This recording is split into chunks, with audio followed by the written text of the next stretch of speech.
In addition to advanced metal and materials, it also includes chemistry of 2D materials, data science and AI, and reliability and safety of intelligent systems, which were held in May, July, and August this year, respectively. And carbon neutrality and a sustainable environment, quantum physics and complex systems, as well as metabolism in health and disease, to be held later this year. Each forum features world-leading scientists and technologists and promotes strong collaboration between Hong Kong scholars in applying a multidisciplinary approach to tackling long-standing scientific puzzles and challenging technology issues. At this particular forum, some of the brightest researchers and eminent scholars from academia to industry will gather in a hybrid mode to discuss their research in physical behavior of materials, share their findings, and explore ways of the development of advanced materials.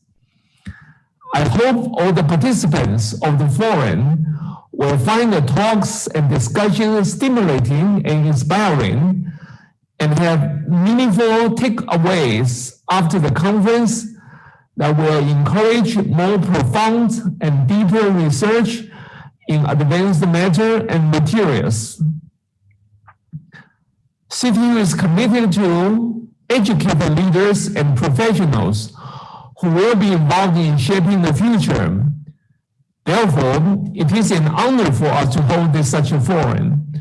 It will allow us to engage with delegates on topics of great interest and potential. Over the past decade, CTU has been one of the most progressive universities in the world. Our dynamism, energy, and boldness in tackling difficult problems stand out among our many unique features. We have re-energized our university, placing ourselves at the forefront of innovation in several important fields. For example, biology, electrical and electronic engineering, computer science, information technology, engineering, and creative media.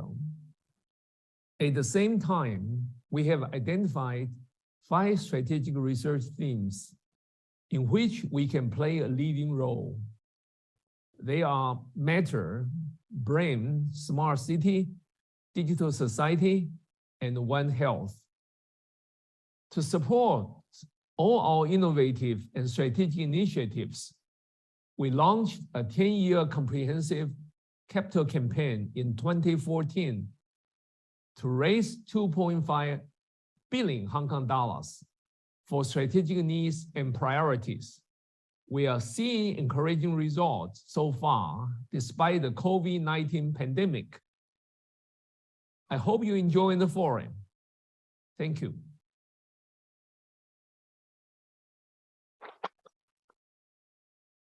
Thank you, Professor Kuo. To commemorate this special moment, may I invite Professor Yang, Professor Tu, Professor C.T. Liu, and our VIPs, Professor Wang, Professor Shek, and Professor Deng, to the stage to take a group photo together. Please proceed to the stage.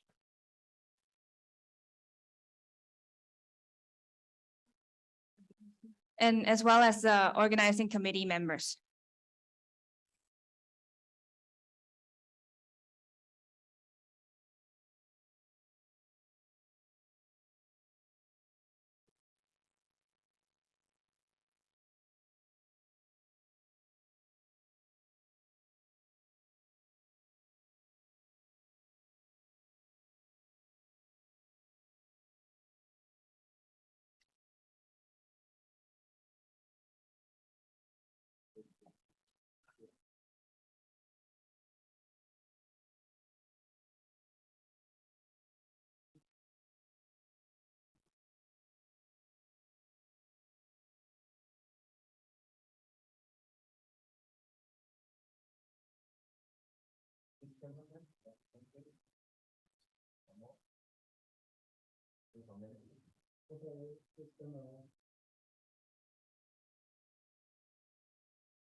Okay, please stay. May I invite our speakers, Professor Yong Yang and Dr. Ru Chuan Ye, to take the group photo together, please.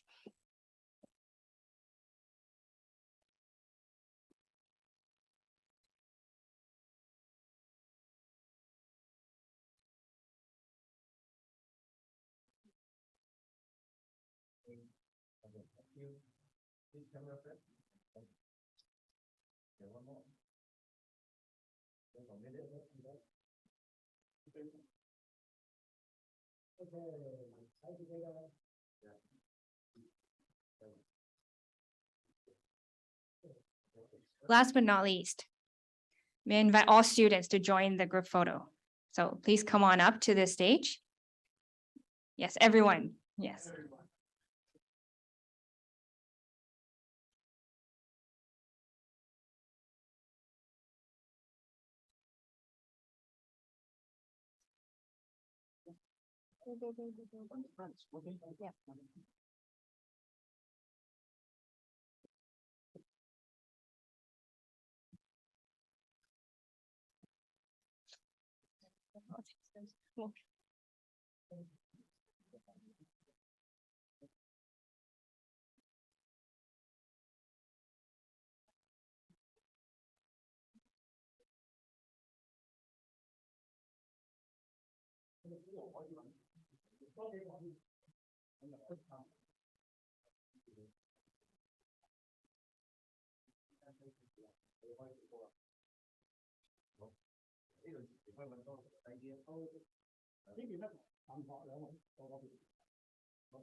Thank you very much. Please take a seat.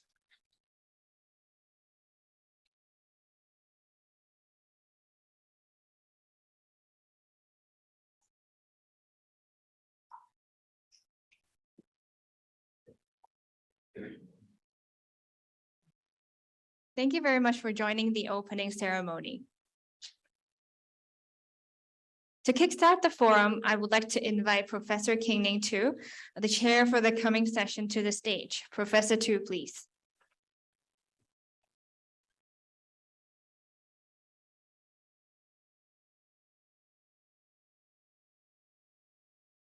Good morning, ladies and gentlemen.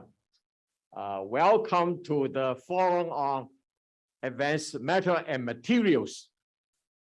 It's my great honor to introduce to you our featured speaker, Professor Qi Lu from China, Shenyang. He is well known in China, no need introduction. He is also the director of Liaoning Academy of Materials. It has 3,000 people, no doubt. Not only is the biggest in China, also biggest in the world on research development of materials. So it's my great honor to invite Professor Qi Lu to give the featured speaker Her title of his talk is the Schwarz crystal structure, a metastable structure in polycrystalline metal with extreme fine grains. So, Professor Kilu, please, let's welcome him. Thank you. Thank you.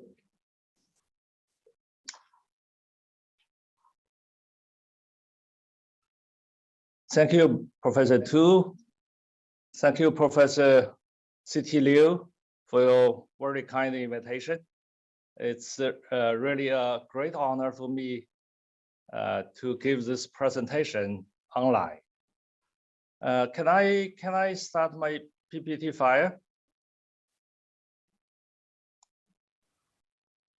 The PowerPoint file, yeah. I start my PPT file. How can I share?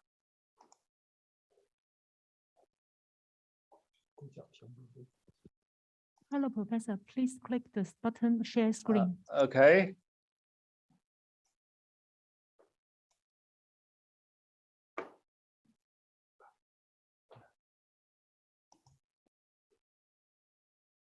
We can see your PowerPoint now. Thank you. Can you see my PPT file? Yes, I can see it. Thank you very much. Okay. Okay, great. Once again, it's a great honor for me to give this presentation. And I'm going to talk about our new results on the metastable structure in metals with extremely fine grains. We call it a Schwarz crystal structure. And I think everybody in this in the audience very familiar with the structure of metals, which is in most cases it's in polycrystalline form. That means the materials consist of crystalline grains in which all atoms are arranged in ordered form. And also they are separated by a boundary network, what we call grain boundary. Grain boundary is really a nightmare for material scientists because the structure is always disordered because it depends upon how two grains meet with each other. And also the structure of the grain boundary may change with temperature and with stress. More importantly, grain boundary may migrate or slide at elevated temperature or under stress. That means grain boundary has a very high mobility.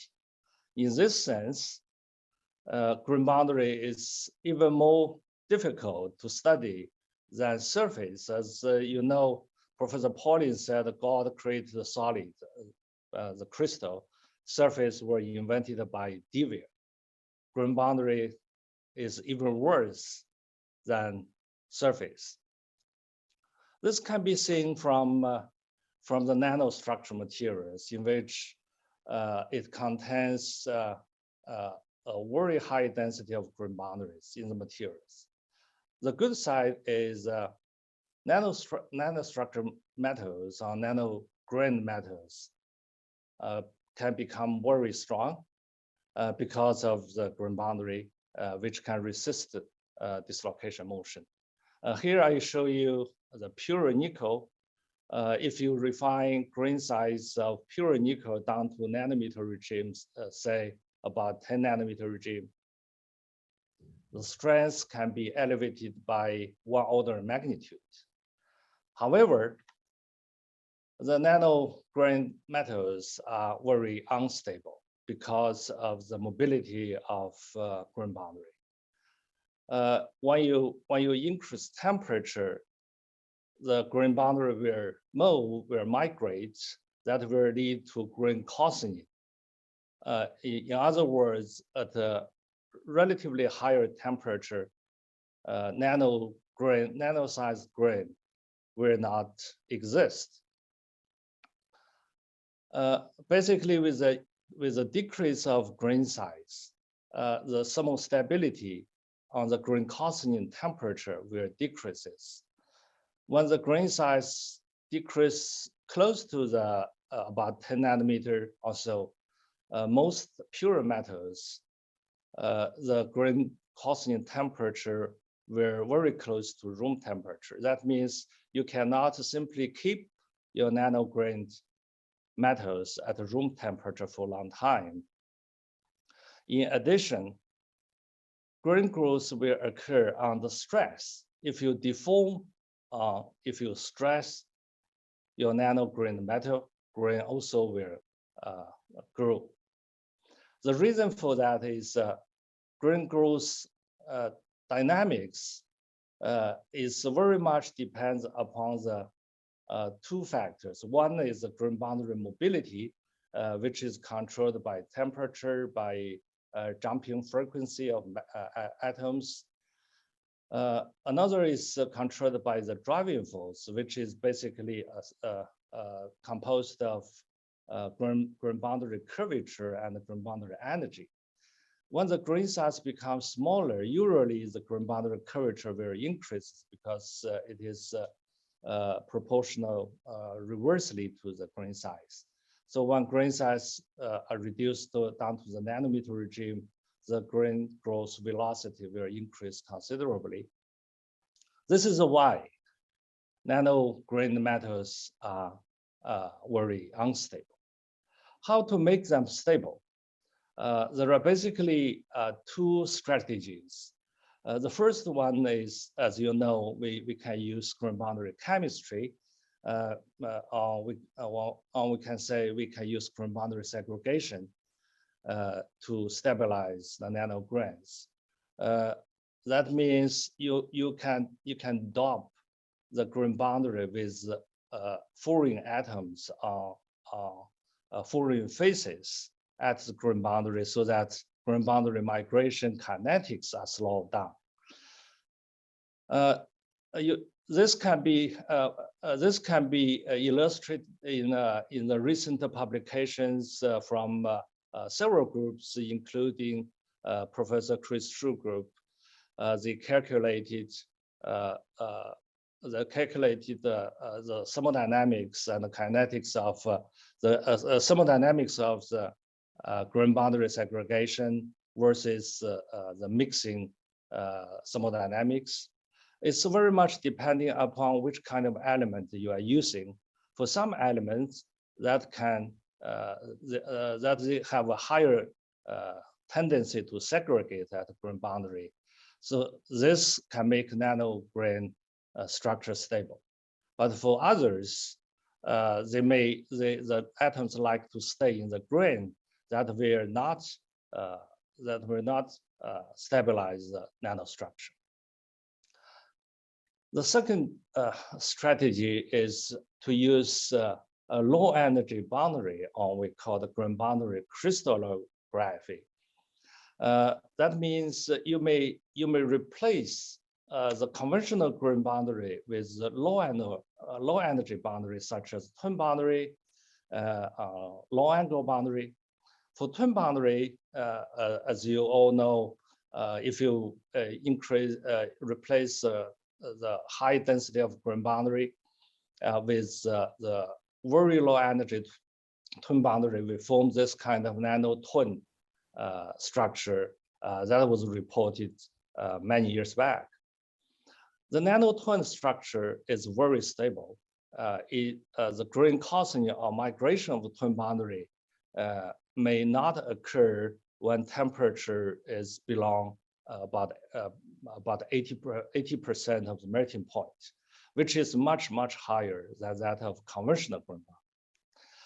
But for this approach, you need to form twin boundaries, which is structure dependent. Not every metals can be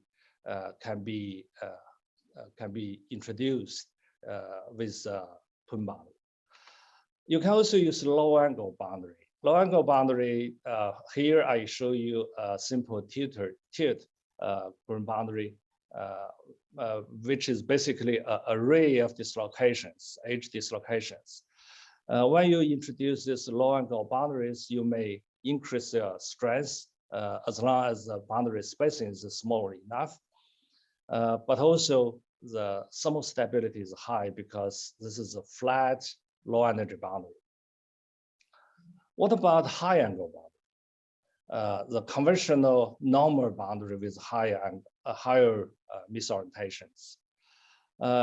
Several years back, we are fortunate to find out this kind of boundary can also be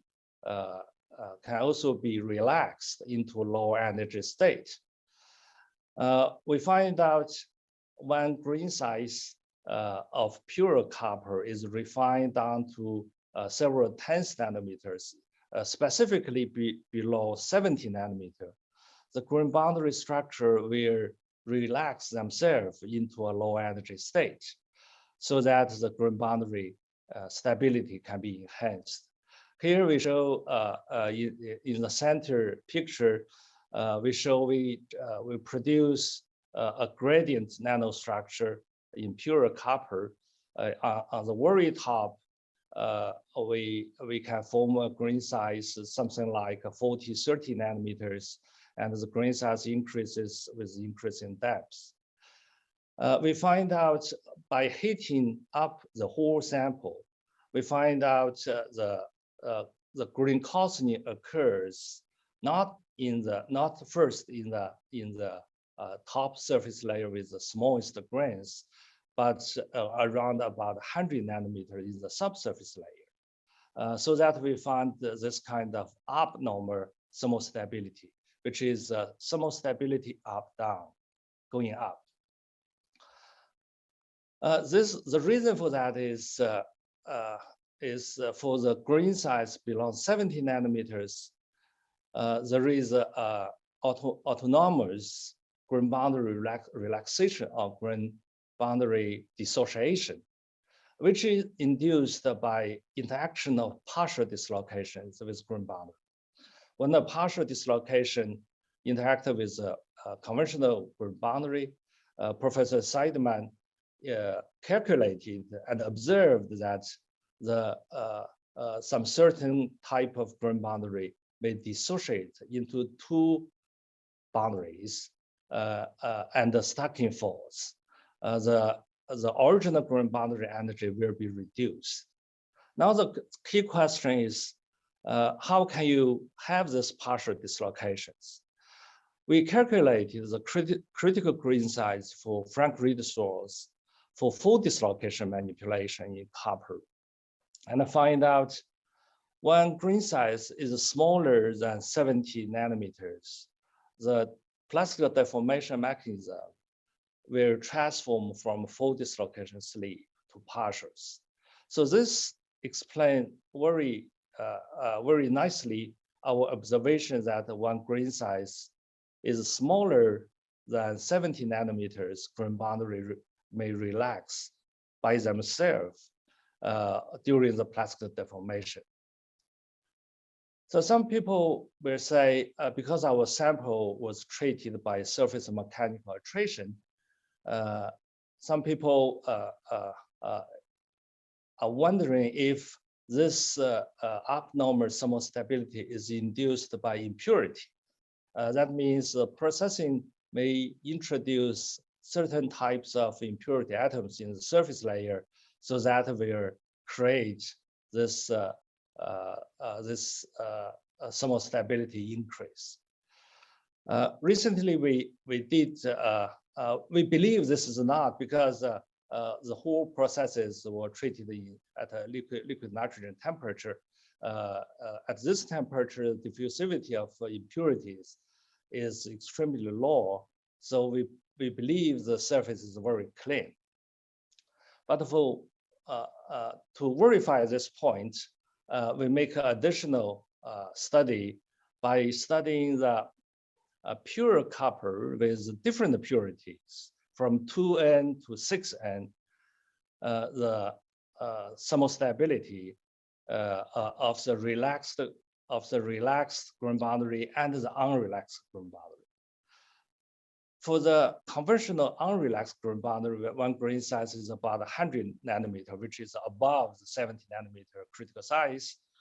With the increase of purity, the grain calcium temperature decreases, and also the hardness drops.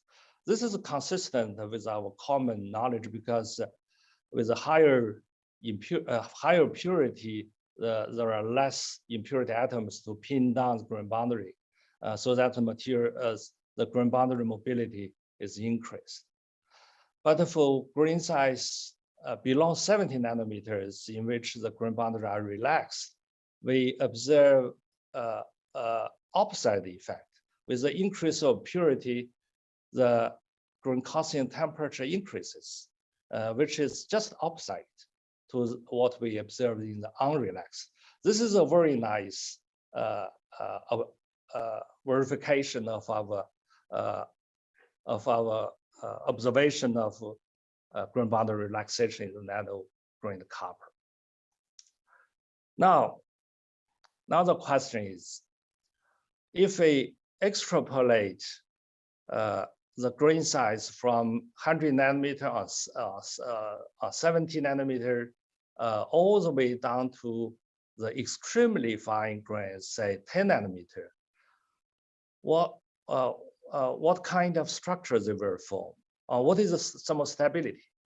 If you simply extrapolate this trait all the way to about 10 nanometer, you will find the thermostability of the grain calcium temperature were very close to the melting point of copper. This seems to be impossible. Then you will say, people will say when grain size becomes smaller and smaller, they will not keep the nanocrystalline structure. They will go to glass or amorphous solids. This has been proposed many, many years back, that when grain size getting smaller and smaller, and the hardness on the strength will go to that of the amorphous alloy. And also we plot the thermostability temperature versus the grain size. We find out the amorphous alloy is the crystallization temperature of copper alloy is here, which is not too far from that of the nano grain structures.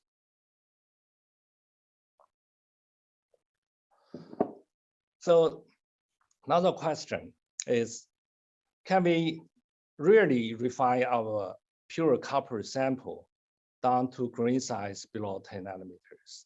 If we can it remain crystalline, or it will become a glass? What is the stability? What is the other properties? So this is a major objective of our research in recent years. And that means we will focus our research all the way to the grain size regime below 10 nanometers. In the literature, there are some cases reported the structure of pure metals with grain size of about 10 nanometer or less. Here I show you a very early nano grain sample preparation processes developed by Professor Herbert Gleiter. He's also the senior fellow of Hong Kong Institute of Advanced Study. His method is evaporates metals into weapons and forming the nano-sized clusters. They collect all this cluster together and transport that into a chamber and compress that into solids. We call this method consolidation of nano-sized powders. On the right-hand side, you will see the the microstructure of platinum with extremely fine grains. Roughly, it's around 10 nanometer or slightly less. From this imaging, you can see the grain size. They are still keeping the crystalline grains with boundaries. The different contrasts can be attributed to different orientations of the grains. This is a typical bottom-up processes. But for this process is suffering from the porosity formation and impurities introduced during the process. We try to do a different process. We call it plastic deformation-induced grain refinement, which is top-down. That means we refine coarse grains by using plastic deformation and making the grain size smaller and smaller. This has been very popular some years back. People call it SPD, severe plastic deformation approach to refine grains. But in that approach, in conventional severe plastic deformation, they can refine grain only to about 100 nano or sub-micron regime for most metals. But for us, we try to reduce that below 10 nanometer. We have to do something extra. We find out lowering temperature or increasing strain rate or strain gradient will facilitate grain refinement, so that we develop a surface mechanical grinding treatment, which is it's an improved version of surface mechanical attrition treatment that was jointly developed by Professor Jian Liu from CTU and myself about 20 years back. And for this surface mechanical gradient treatment, it's not in room temperature. We drop all this processing into liquid nitrogen so that it can facilitate the grain refinement. And after this refinement, as I showed earlier, in the top surface layer, the grain size is about 40 nanometer, which is still larger than 10. So we develop a second plastic deformation.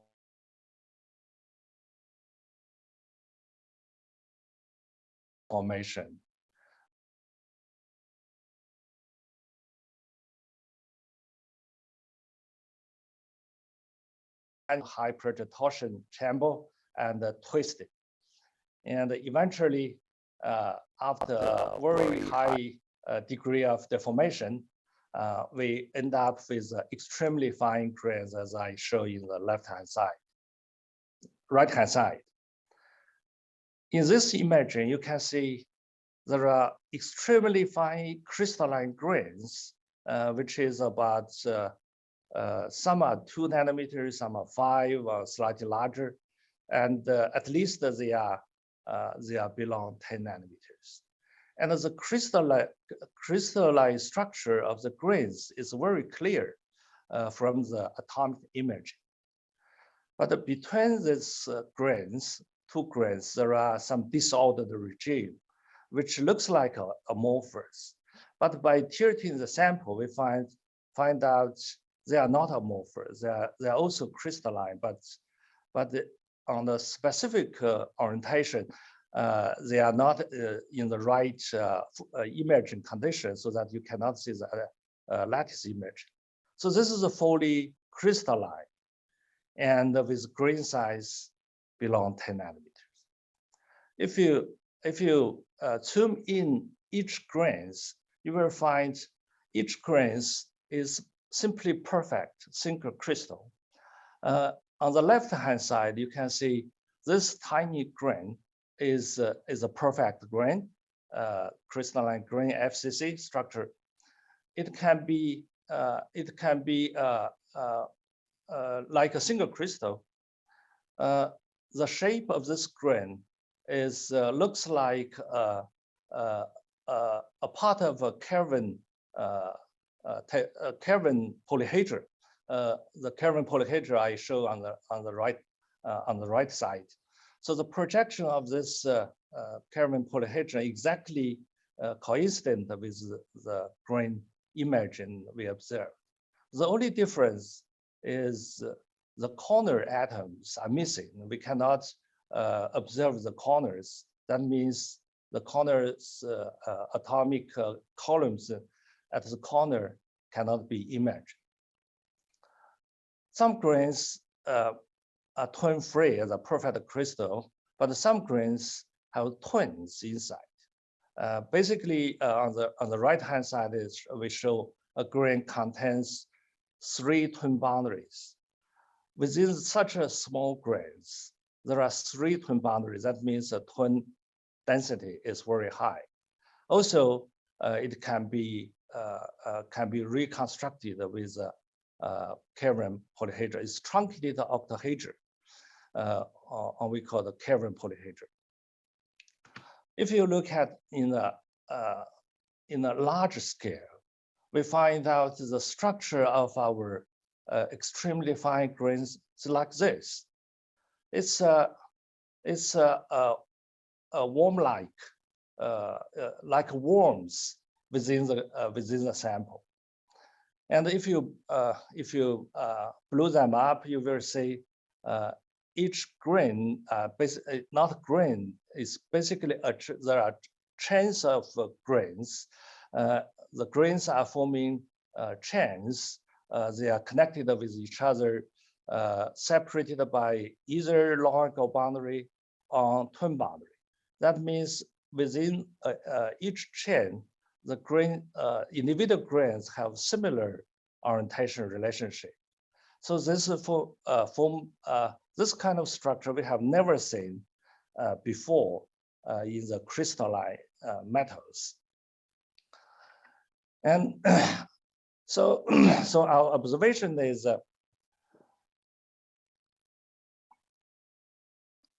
after the extreme classical deformation, we do refine the grain into the extremely fine sizes. And some grains are twin-free and some contain twins. But the important message is this sample is fully crystalline. No amorphous phase was observed. The tiny grains with similar orientations form irregular shaped grain chains, like I show here in this image. These grain chains connected to each other, forming a kind of continuous network, like a typical manifold structure. Manifold structure, which is very unique here in this metal samples. Also, we observed in nature in different type of metals. So I summarize here is we're basically using the extreme plastic deformation induce self-assembly structure evolution.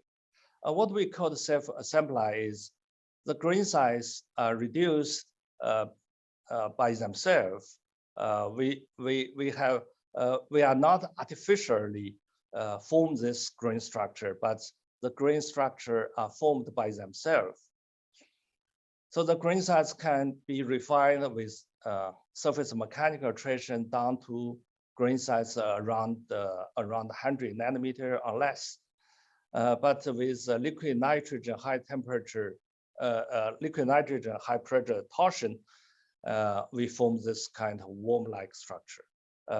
From these 3 images, you can see we do obtain a very different microstructure, much different from that with grain size of about 100 nanometer or larger. So for the manifold structure, we are familiar with the copolymer, copolymer structure, which is the same cell assembly. They are usually observe this kind of manifold images on the microscope. This manifold emergence were explained by the three-dimensional periodical minimal surface structure, or what we call TPMS structure. I will explain you later what is TPMS. And the individual grains we observed in the copper sample, here I show you in the right-hand side, is also very similar to the reported emergence that observed in the butterfly wing scale, in which the isolated crystals are arranged also in the 3D periodical minimal surface TPMS structure. If you compare these two images, you will find they're quite similar except the scale. In the butterfly wings, the scale is about micrometers, several micrometers. But here in our pure copper, the scale is several nanometers, which is about 1,000 times smaller. So what is TPMS? TPMS is also widely observed in other nature species.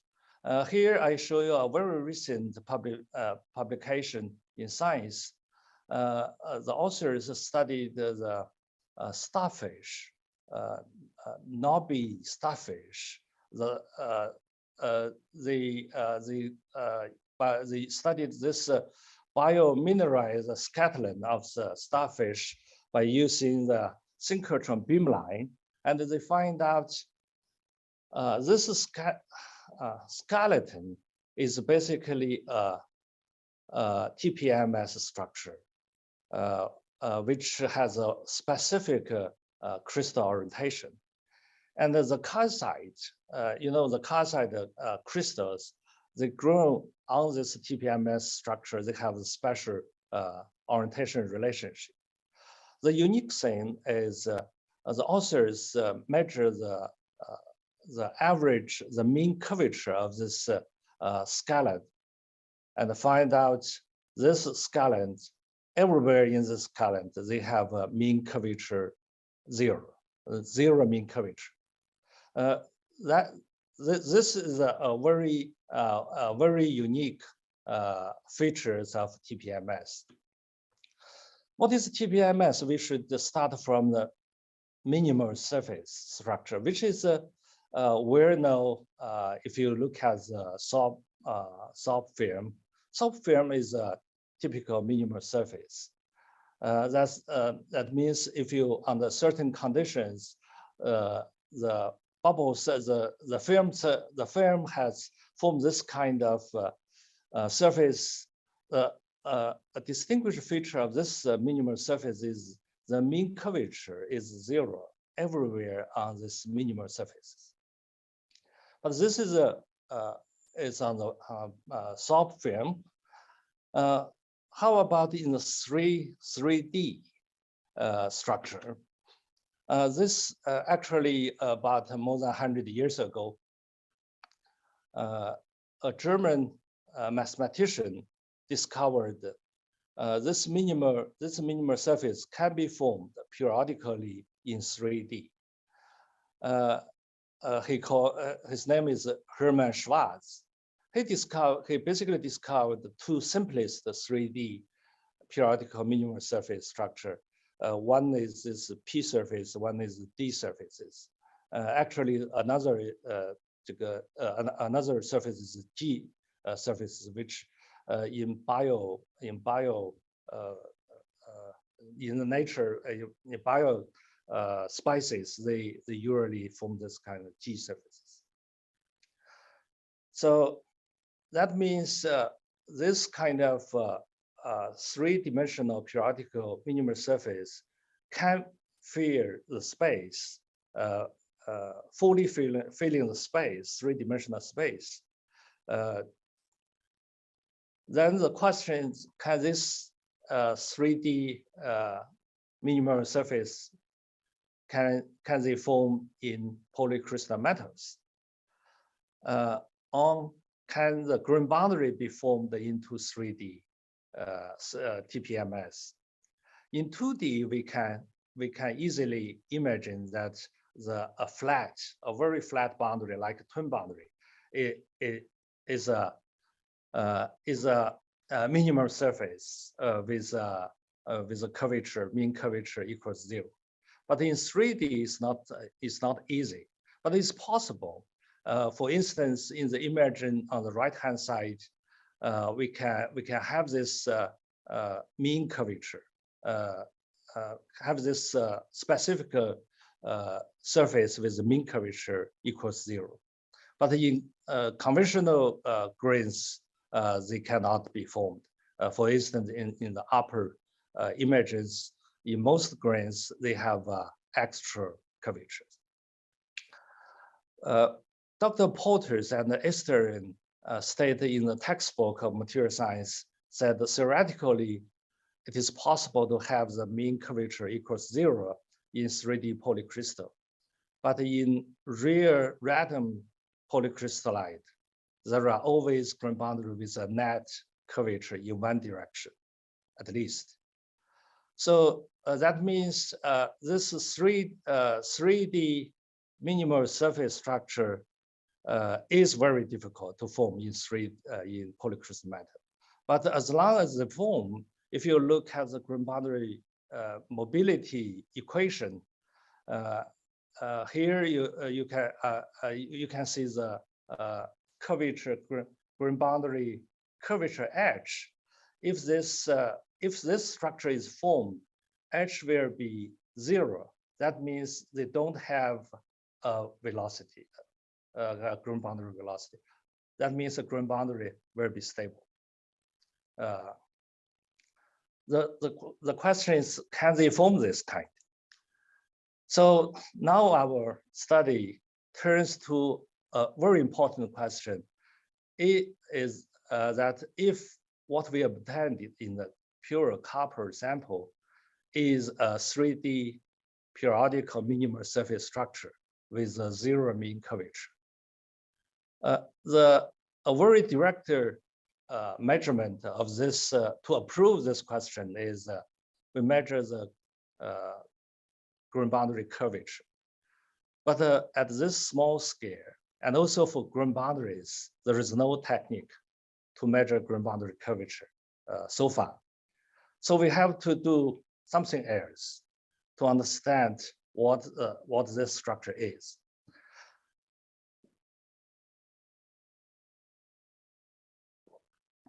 Then we come to computer simulation. We invite expert on MD simulation to do the following study. First, we construct a polycrystalline structure with all the grains are Kelvin shaped polyhedra, Kelvin polyhedra, and form a fully dense polycrystal with conventional grain boundary. Here we form this kind of sigma 9 grain boundary in most cases, and also this Kelvin conjunction give you a chance to form twin boundaries, as we also observed in our sample high density of twin sigma 3. By forming this kind of Kelvin polycrystals, when you heat it up gradually, then the grain boundary network began to change. Here is heating up to about 1,116 Kelvin, and here is about 1,200 Kelvin. And between these temperatures, the structure gradually changed into 3D periodical surfaces. Here I show you a small video of this structural evolution. This is all atoms are illustrated. Here the grain boundary atoms are colored in red, and the interior lattice atoms are colored in green. Then you can see at a certain temperature, this structure evolved into this kind of. And here in this video, we only color the green boundary atom and remove all the lattice boundary, and you can see the structure is evolved into this kind of structure, which is a very nice D-type TPMS. Here you can see this is a very typical D-type surface, D-type three-dimensional periodical surfaces. The holes are basically grids. So if you look at the whole simulation processes, you will find by heating this sample, the atomic volume, average atomic volume increases gradually, and at a certain point, it transforms from carbon polycrystal into the D surfaces, and eventually, at a certain temperature, very close to the melting point, this structure disappeared. So during this is one of the Schwarz crystal, what we call the 3D TPMS. Here, this red atoms are twin boundaries. The twin boundaries are generated automatically because the copper has a very low stacking form energy. So the twin boundary, they also form this kind of twin boundary networks. So this is a green boundary. The gray atoms, green colored, are interlocked with the twin boundary networks. In the whole processes, we find out the transformation is accompanied by a reduction of total green boundary energy and excess energy, green boundary area and excess. A very important feature is this structure does not have any triple junction on quarter point. That means the jointing, the triple junction jointing of two green boundaries disappeared. And this kind of TPMS structure is confined by a very high density of twin boundary network. We did the same simulation also by stressing we observed exactly the same structure. What is very important is that the structure we are sustained only when the temperature is slightly below the melting point. That means the structure is extremely stable.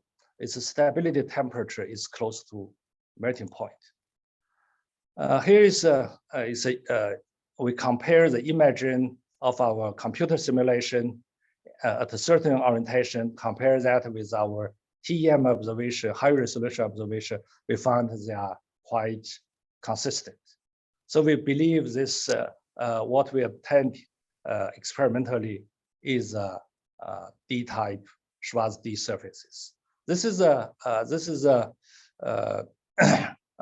sample of 3D, a model of the 3D D-type surfaces, TPMS. Then we study the thermal stability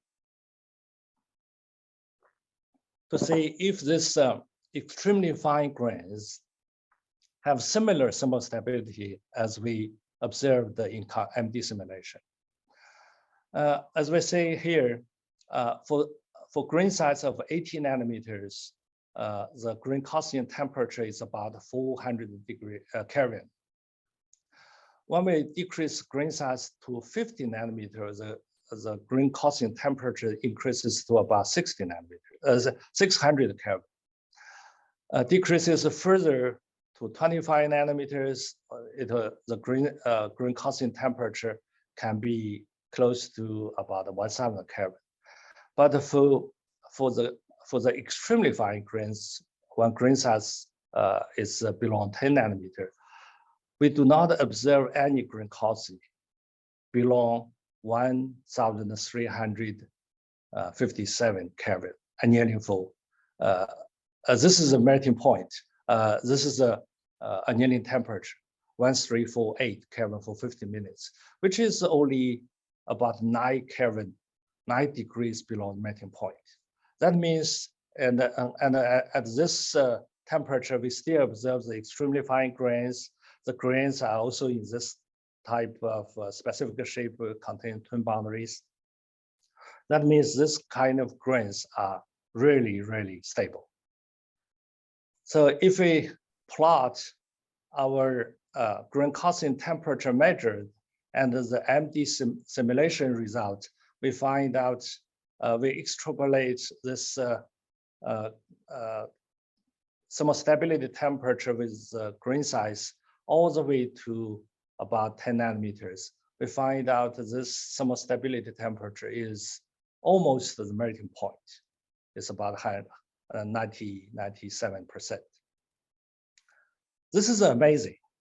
This is that means the nanograin structure do not transform into any other into coarse grain structure before melting. That means there is no grain coarsening process before melting. Here is a glass crystallization temperature, which is very different. We also measure hardness, and we find out the hardness is also very high. This is a conventional copper whole page line, and at a certain grain size, the grain boundary softening occurs. So there is a so-called abnormal whole page. But for this sample, the hardness or strength is about 80 to about 0.8 to 100% maximum shear strength, which is extremely high. So to understand this extremely high thermostability, there is only one reason can be used. It is the average, the mean curvature of the grain boundary becomes 0. Because we do have conventional grain boundary energy. We do have the same grain boundary mobility as a coarse grain copper. The only difference is this edge. Only when edge becomes 0, you can obtain a non-migratable grain boundary, which is very consistent. So to summarize this part, we say we believe we form this kind of 3D minimal interface structure constrained by twin boundary network, which is extremely stable, or we call it metastable state of polycrystals. A very interesting thing is this kind of evolution transformed from polycrystal, conventional polycrystal to the what we call the Schwarz crystal structure is a self-assembling-like structure evolution. We do not use extra artificial force to construct this structure. They are formed by themselves. Professor Lu, your time's up. Okay, I will finish. Time's up. Okay, I will finish immediately. That's almost the last slide. So this TPMS structure is a choice of atom by themselves. So for this, we can say we find out third grain boundary stabilization structure strategy, which is the grain boundary topology, which is different from other strategy. I will skip over the diffusivity things by closing my presentation that we do observe a metastable structure with extremely high thermostability, high strength, and also I will show you I will not have time to show you the atomic diffusion is fully suppressed. So this is an atomic level TPMS structure that we have never observed before. So here is a question list. And I believe there are more questions in the discussion session. So I will stop here. Before that, I will thank my collaborators to this work, Professor Lee, Professor Jin, and Dr. Zhou, who is currently CTU, and Dr. Xu.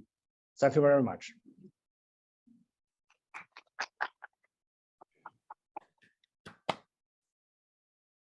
Thank you very much, Professor Luca, the outstanding talk.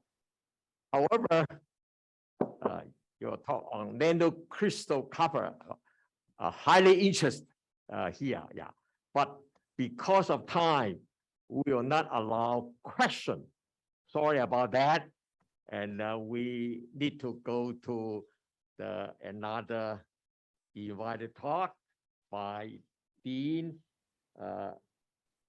Woosterreiter, Dean of the Veterinary College here.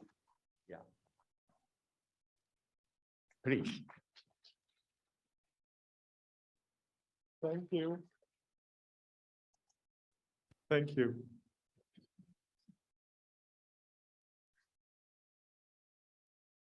So before I start, you will realize that I'm not